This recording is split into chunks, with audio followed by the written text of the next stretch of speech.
Excellency, आपने सही कहा। जहां तक भारत का सवाल है, एनवायरमेंट, क्लाइमेट, ये हमारे सांस्कृतिक परंपरा में अत्यंत महत्वपूर्ण स्थान है उसका।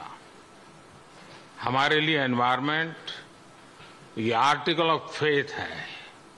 ये कन्वीनियंस के कारण करने का हमारा काम नहीं है, हम ये मानते हैं। हम एक्सप्लॉयटेशन ऑफ नेचर में विश्वास नहीं करते हैं। पूरे सृष्टि को चलाने के लिए मिल्किंग ऑफ नेचर तक तो चल सकता है, लेकिन एक्सप्लॉयटेशन ऑफ नेचर नहीं चल सकता है। हम इस पक्ष में रहे हैं और उसी के मूलभूत आधार पर भारत अपने लिए करता है, इतना ही नहीं, हम कुछ ग्लोबल इनिशिएटिव भी ले रहे हैं।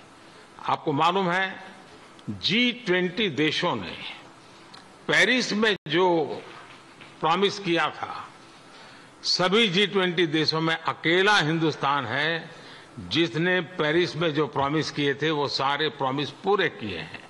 इतना ही नहीं, सोलर एनर्जी के क्षेत्र में हमने ग्लासगो में रिन्यूएबल एनर्जी के क्षेत्र में 500 गीगावाट का टारगेट रखा है। हमने 2030 तक भारत की रेलवे का नेट जीरो का रख रखा है। और भारत की रेलवे कहने के बाद आपको उसका स्केल पता होना चाहिए। भारत की रेलवे का मतलब है कि हर दिन मेरे यहां रेल के डिब्बे में पूरा ऑस्ट्रेलिया होता है। इतना बड़ा मेरा देश है और वहां मैं 2030 तक रेलवे को नेट जीरो लेकर के चल रहा हूं। उसी प्रकार से जो हमने सोलर एनर्जी के टारगेट तय किए थे, हमने इथेनॉल के टारगेट तय किए थे 10% का, वो समय से पहले पूरा कर दिया। हम 20% इथेनॉल ब्लेंडिंग की दिशा में आगे बढ़ रहे हैं। हम ग्रीन हाइड्रोजन को इनिशिएट कर रहे हैं और भारत ग्रीन हाइड्रोजन हब बने, उस दिशा में हम काम कर रहे हैं। हमने दुनिया के लिए इंटरनेशनल सोलर अलायंस उसका हमने लॉन्च किया और आज दुनिया के कई देश उसमें भारत के साथ मिलकर के आगे बढ़ रहे हैं। हमने जो आइलैंड कंट्रीज है उनको स्पेशली सोलार के क्षेत्र में मदद करके उनको एक नया विश्वास दिया है कि हम आपकी कठिनाइयों में आपके साथ हैं।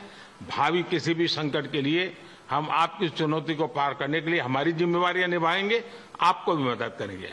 हम वो देश हैं जिसने एक और नया क्षेत्र हाथ लिया है। हम देख रहे हैं कि नेचुरल कैलेमिटी के कारण आज मनुष्य मृत्यु की चर्चा तो होती है, लेकिन इंफ्रास्ट्रक्चर का इतना नुकसान होता है जो 50-50 साल तक भरपाई नहीं हो सकता।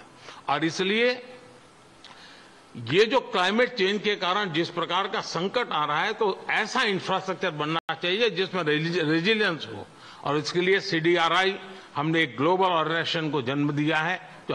और आपको पता होगा, मैंने ग्लासगो के अंदर एक विषय रखा है दुनिया के सामने, और जिसको पिछले दिनों UN सेक्रेटरी जनरल और मैंने उसको लॉन्च किया है, वो है मिशन लाइफ। और जब मैं लाइफ कहता हूं तब life style for environment. Her individual को प्रो क्लाइमेट, प्रो एनवायरमेंट अपना जीवन जीने का तरीका डेवलप करना होगा। इतने बड़े संकट के लिए उस दिशा में भी हम काम कर रहे हैं। और मुझे विश्वास है कि भारत ने जो आज इन क्षेत्रों में काम शुरू किया है, इसलिए नहीं कि भारत ने दुनिया के एनवायरमेंट को बुरा किया है, लेकिन हम इसलिए कर रहे हैं कि हमारी भावी पीढ़ी की हमें चिंता है। हम हमारी भावी पीढ़ी को ऐसा विश्व नहीं दे सकते हैं कि जिसके लिए उसके लिए जीना कठिन हो जाए। और इसलिए एक ग्लोबल रिस्पॉन्सिबिलिटी के रूप में भारत ने खुद ने कुछ बुरा नहीं किया है तो भी अच्छा करने में, योगदान देने में हम अग्रिम भूमिका निभा रहे हैं और हम आगे भी निभा रहेंगे। जहां तक समृद्ध देश हैं, लगातार चर्चा रही है, टेक्नोलॉजी ट्रांसफर हो, फाइनेंशियल मदद हो, और धीरे धीरे विश्व भी मन बना रहा है कि जो देश इसमें करना चाहते हैं उनको टेक्नोलॉजी की मदद मिले, उनको फाइनेंशियल मदद मिले।